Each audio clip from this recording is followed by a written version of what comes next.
Pak Abdullah, mohon dengan sangat antum kapan sempat biar 1 jam bisa ke sini. Karena ini loh anak-anak yang akan membangun Indonesia baru. Waalaikumsalam warahmatullahi wabarakatuh. Oke, sekarang kita ke Ustadz Nur Somad. Pertanyaan saya tadi itu gitu. Saya mohon beliau yang di Mesir 16 tahun.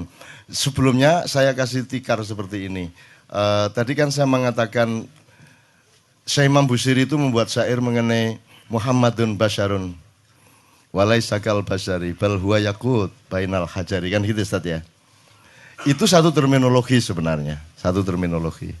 Saya bagaimana elaborasinya terhadap praktek demokrasi yang membuat orang tidak lagi punya tradisi dan kepekaan untuk menghargai keunggulan-keunggulan dan keistimewaan-keistimewaan. Kan gitu kan? Itu karena kita semua menganggap semua itu haknya sama. Ya enggak sama dong haknya. Haknya bebek sama haknya burung ya beda dong. Dia punya hak sama ketika pilkada itu tok, ya. Tapi selebihnya dalam kehidupan ini dia punya hak yang berbeda. Hak burung untuk terbang, hak bebek untuk berenang, hak ayam untuk dodol-dodol, ya toh. Semua haknya berbeda-beda dan hampir seluruhnya berbeda. Bahkan dirimu dengan dirimu itu berbeda. Bagaimana mungkin dirimu tidak berbeda dengan dirimu? Karena engkau tiap hari memiliki pengetahuan baru tentang dirimu. Dirimu yang sekarang bukan lagi dirimu yang kemarin, karena yang berkembang adalah pemahamanmu. Makanya Allah tidak mengatakan Allahu kabir, walakin Allahu akbar. Akbar itu artinya lebih besar. Jadi dia dinamis, selalu baru pengetahuan kita mengenai hidup, mengenai diri sendiri, mengenai apalagi mengenai Allah. Karena Anda aslinya tidak mungkin Anda mengenal Allah. Sehingga dia butuh nama untuk disebut, untuk dipanggil. Dia tidak butuh apa-apa. Tidak perlu apa-apa. Makanya Ustadz Abdullah mengatakan kita masuk surga bukan karena kehebatan kita, ibadah kita. Tetapi karena rahmat Allah. Sama dengan Allah adil kepada kita, emang dia punya kewajiban untuk adil? Lah ya, apa posisi selain Allah untuk menempatkan Allah pada suatu kewajiban? Allah tidak punya kewajiban apa-apa, dia hanya punya hak. Dan manusia tidak punya hak apa-apa, dia hanya punya kewajiban. Jadi hak asasi manusia itu yang merusak pikiran Anda selama ini. Hak apa dul? Wong kon niku nesing gak iso gawe dhewe. Iso takon menciptakan metabolisme sehingga kamu mengurai mana protein, mana karbohidrat, mana sampah. Terus kalau kamu sama Tuhan udah saya kasih badan urus sendiri. Coba kalau gitu gimana? Bisa enggak? Kan enggak bisa. Kamu melahirkan bayi dan semua bayi di muka bumi ini oleh Allah diseragamkan nangis begitu keluar. Bayangin kalau Allah bikin anomali, ono bayi metu,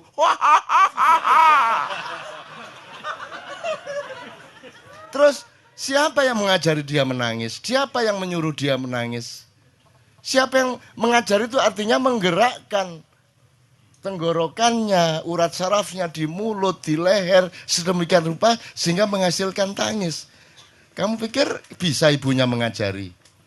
Terus engkau kon duwe anak, terus kon bayimu pertama ngenyut, terus kon disuruh Allah, coba ibu, kamu sudah ibu sekarang ajarilah anakmu ngenyut. Yo jajal oleh mului apa? Gimana ngajari? Ayo nak, bibirnya digerakkan. Oke, dikenyut. Ya enggak bisa, bayinya belum paham kok. Jadi bagaimana manusia punya hak itu bagaimana? Enggak mungkin manusia itu punya hak. Kalaupun ada hak itu hak pakai, bukan hak milik, ya toh? Hak pinjaman kan gitu. Nah, ini kalau ngomong hakikat dan kita sudah rusak sekarang ini. Jadi saya bertahan di situ. Saya tidak pernah menggunakan hak karena saya sendiri memang sebenarnya hakikatnya tidak punya hak.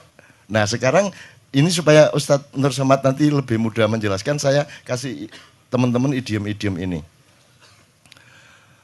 Hak dan kewajiban. Kemudian gini mas, tadi kan kita ngomong mutiara, batu, jadi berarti ada berlian, ada emas, ada macam-macam hasil, ada ake ya, ada ake, segala macam. Sekarang ini lagi laris ini, ake-ake ini. Apa? Bacan. Apa itu bang?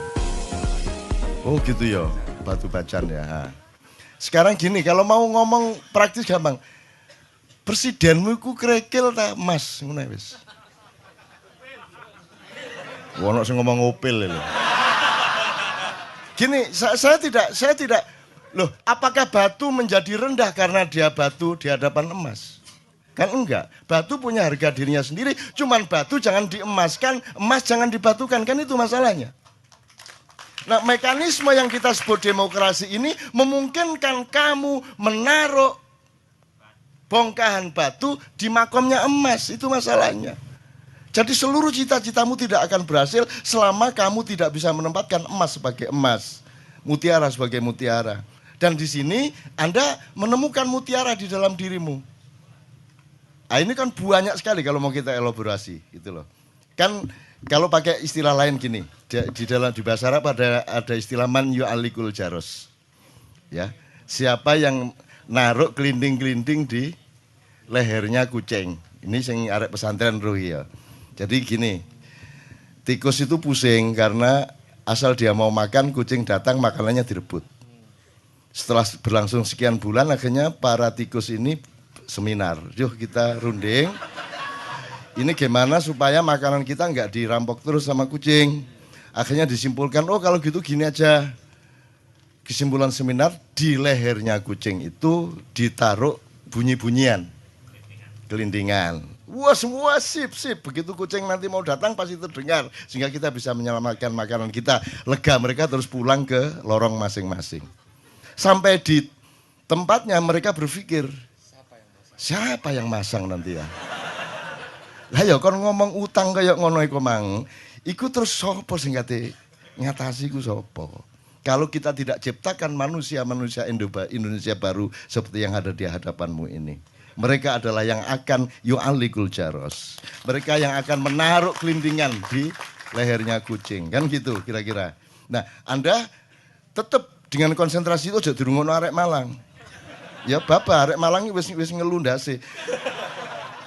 Karena lulusnya orang Indonesia itu bukan kalau dia menjadi arif. Itu kalau dia menjadi arif, dia sudah menjadi seperti Pak Abdullah bilang, mungkin dia sudah ekstremis.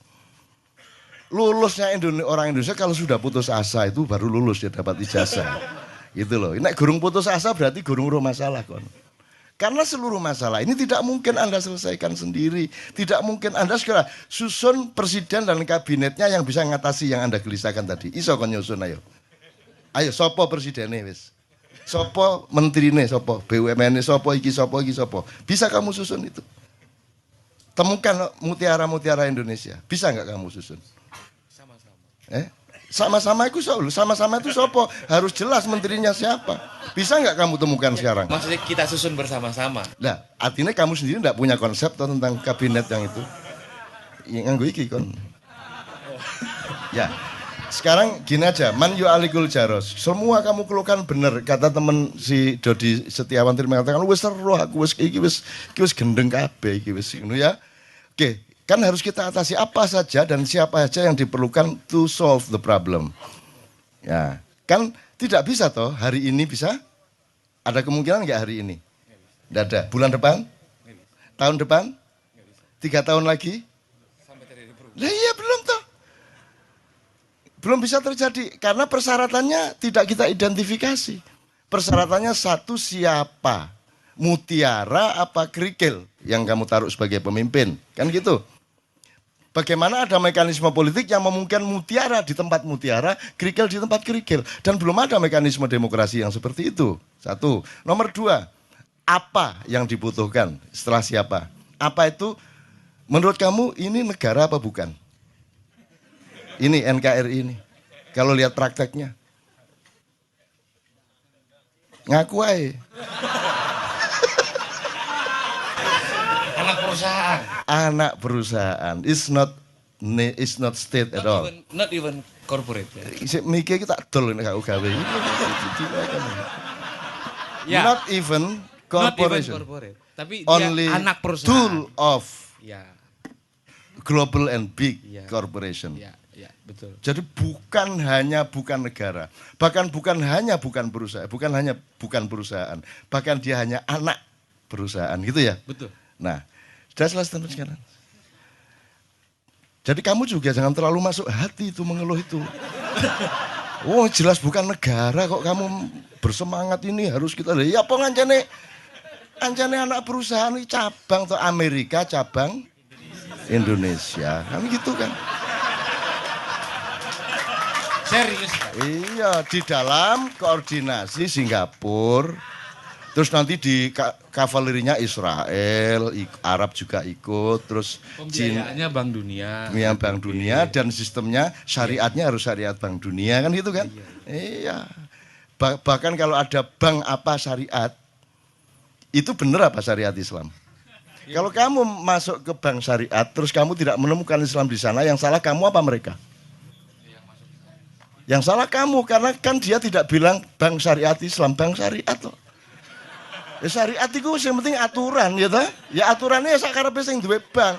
Lah kok kon nuntut Islam? Goblok kon. Lah salahmu dhewe. Karena kamu terkena stigma bahwa kalau bahasa Arab mesti Islam. Goblok itu jenenge. Gitu loh, satu. Wes, ini soal bank. Saya tanya, siapa jenenge Adi ya? Ardi. Kalau ada orang Islam masuk Kristen, dia kan menjadi Kristen.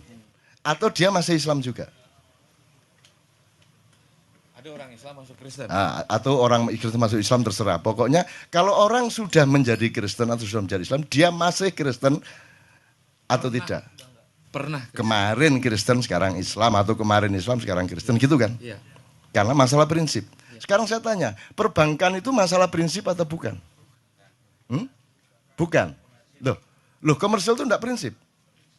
Loh 4 dikurangi 3 boleh sama dengan 5 itu enggak prinsip.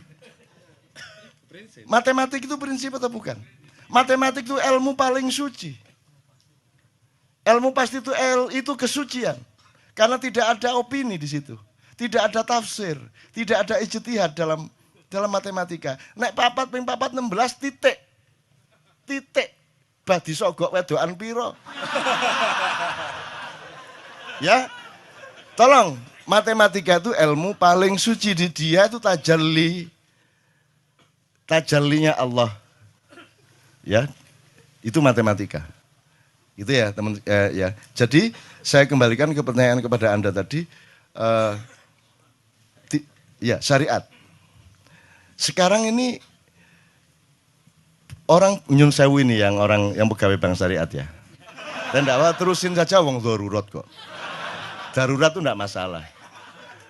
Atau kalau waktu di Boyolali saya tanya gini, Bapak, ibu-ibu ngertos bedanya tayamum kali wudhu? Ngertos. Tahu bedanya wudhu sama tayamum? Di sini tahu semua ya? Oke.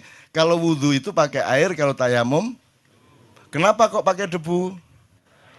Kenapa tidak ada air? Bisa karena airnya kotor, bisa karena airnya dicuri orang, bisa karena tidak ada air, PDAM-nya nggak jalan dan seterusnya, kemungkinannya banyak dan itu bisa diterjemahkan ke kasus-kasus nasional.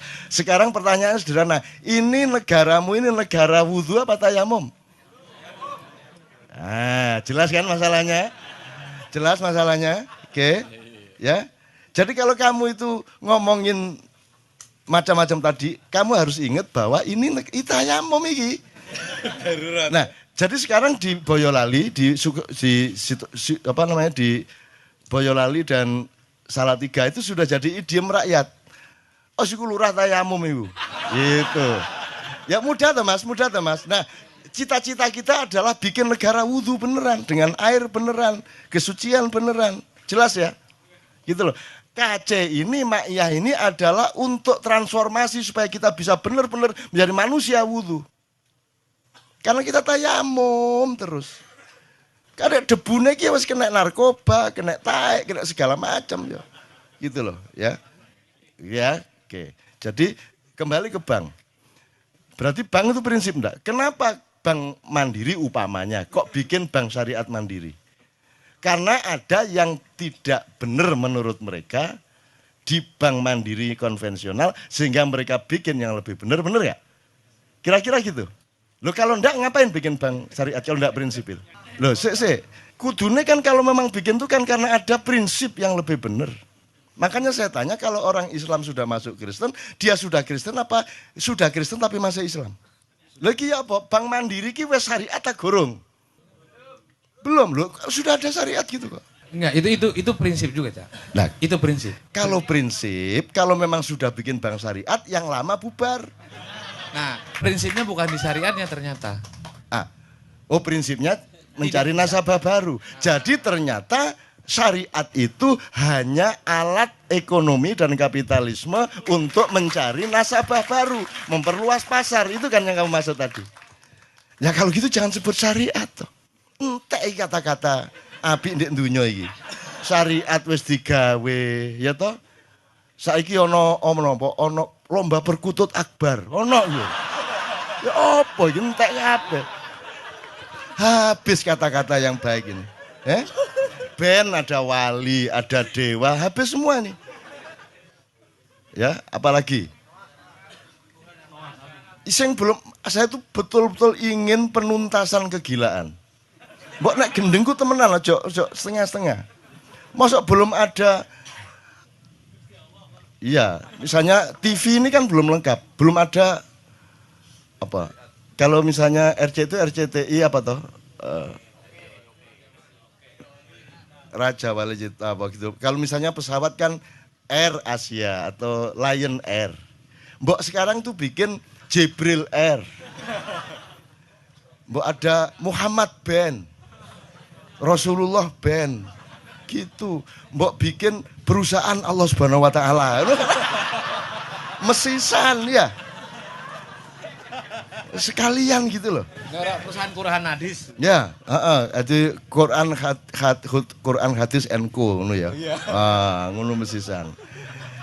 Saya tidak ngerasani bang, saya cuma ingin mengatakan ternyata memang salah satu jenis kegilaan yang diomongkan Dodi tadi itu adalah kita itu menggunakan hal-hal yang prinsip untuk main-main. Kan gitu kan?